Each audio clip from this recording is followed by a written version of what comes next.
Os bem-aventurados. São assim os deuses bem-aventurados que Homero chama os de fácil vida, pois eles vivem com facilidade, isto é, livres de penas e cuidados, bem assim como o canto a que deram alento,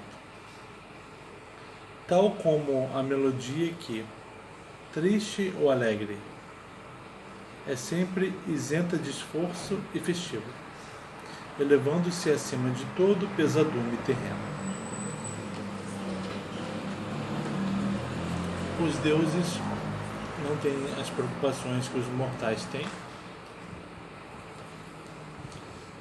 Eles discutem, sim, se preocupam com os homens, mas terminam os seus dias confraternizando, Zeus dormindo ao lado da sua esposa Hera, tranquilo. E essa facilidade da vida deles tem a ver com a facilidade do canto sobre eles. Os homens falavam sobre os deuses e isso era fácil e isso era feito em momentos de confraternização, em momentos de despreocupação.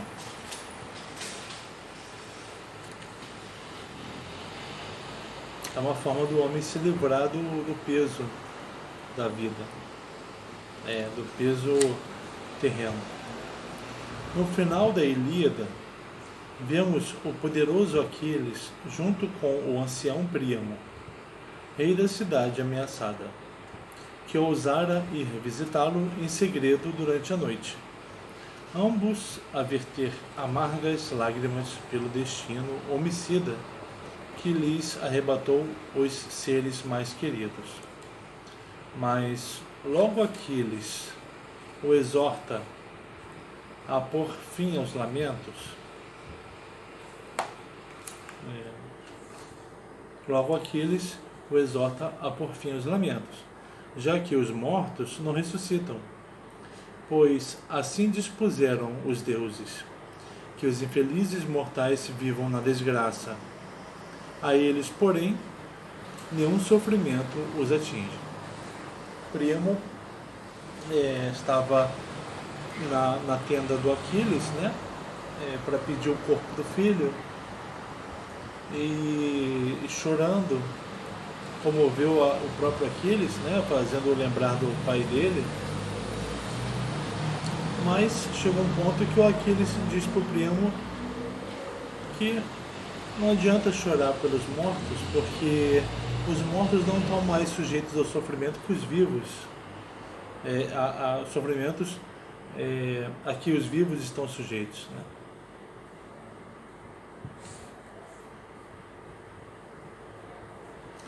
Pode-se crer que as musas cantam exatamente o mesmo para recriar os deuses no Olimpo?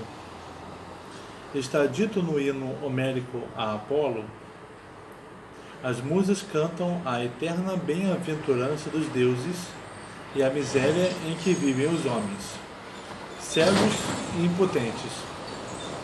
Assim, pois, ressoa no Olimpo como canto festivo o mesmo que Oderlin canta em seu Hyperion no tom mais doloroso. Ele perguntou: as musas cantam para os deuses a mesma coisa que os homens cantam uns para os outros? Olha, para os deuses, elas cantam a eterna bem-aventurança deles mesmos, dos deuses, e a miséria dos homens.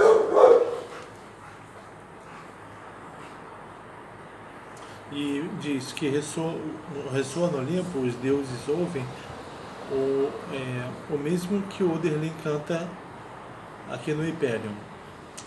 No alto da luz, vós caminhais em leve solo, gênios felizes, divinas auras luminosas, de leve apenas vos roçando, como roçam os dedos da artista sagradas cordas.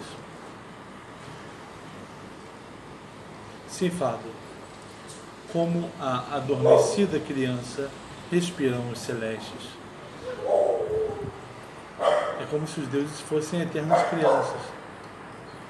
Casto, guardado em discreta corola, eterno floresce, para eles o espírito e os olhos felizes desfitam na serena claridade imortal.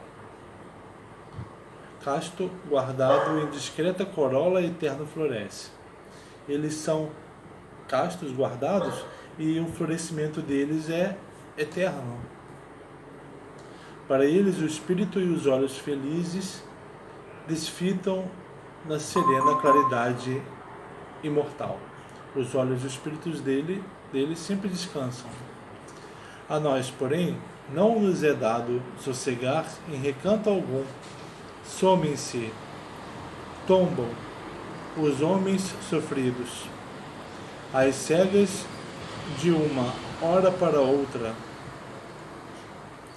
como água de fraga em fraga caindo, no incerto precipite em longos anos.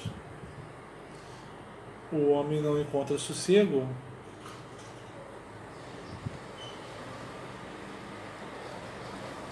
e os homens podem tombar de uma hora para outra.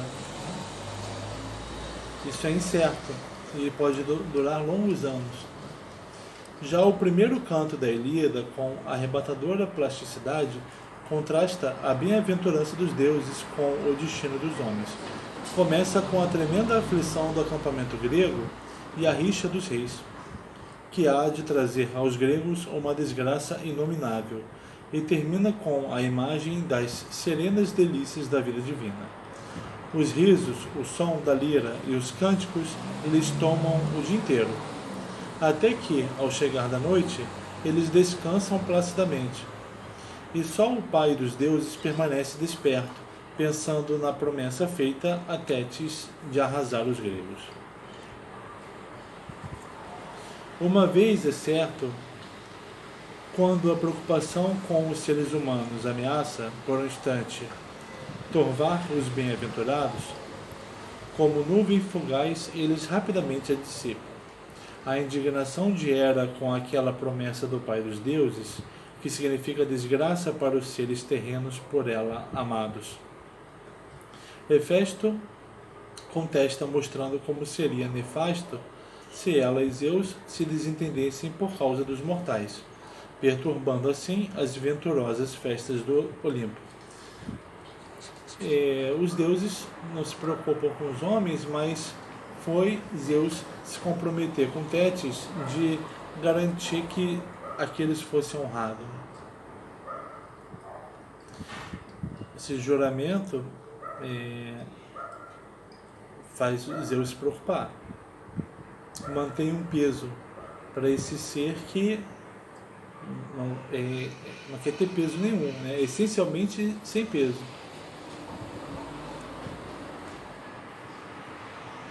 O Hefesto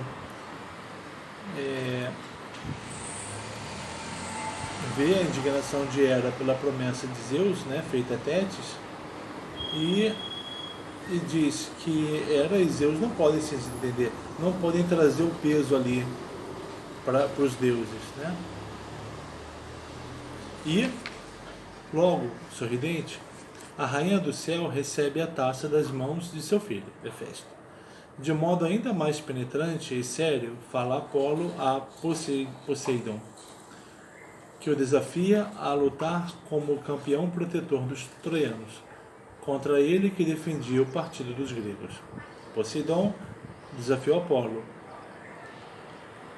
Poseidon do lado dos gregos, Apolo do lado troiano. Apolo diz para Poseidon: insensato, diz Apolo, deverias chamar-me se pelejasse contigo por causa dos mortais. Você poderia me chamar de insensato se eu pelejasse com você por causa desses mortais. Raça miserável que, como as folhas, brota exuberante e logo sem vigor cai ao chão.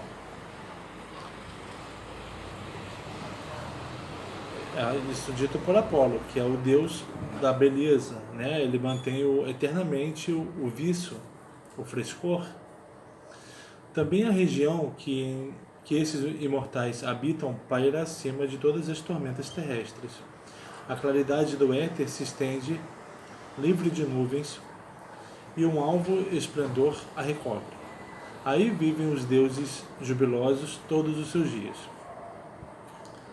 Devemos nós apegar-nos ao generalizado julgamento superficial de que isto corresponderia a uma visão indigna e atroz do divino e de sua relação com o homem? Os próprios gregos hão de nos corrigir, levando-nos a melhor juízo. Vale então pensarmos que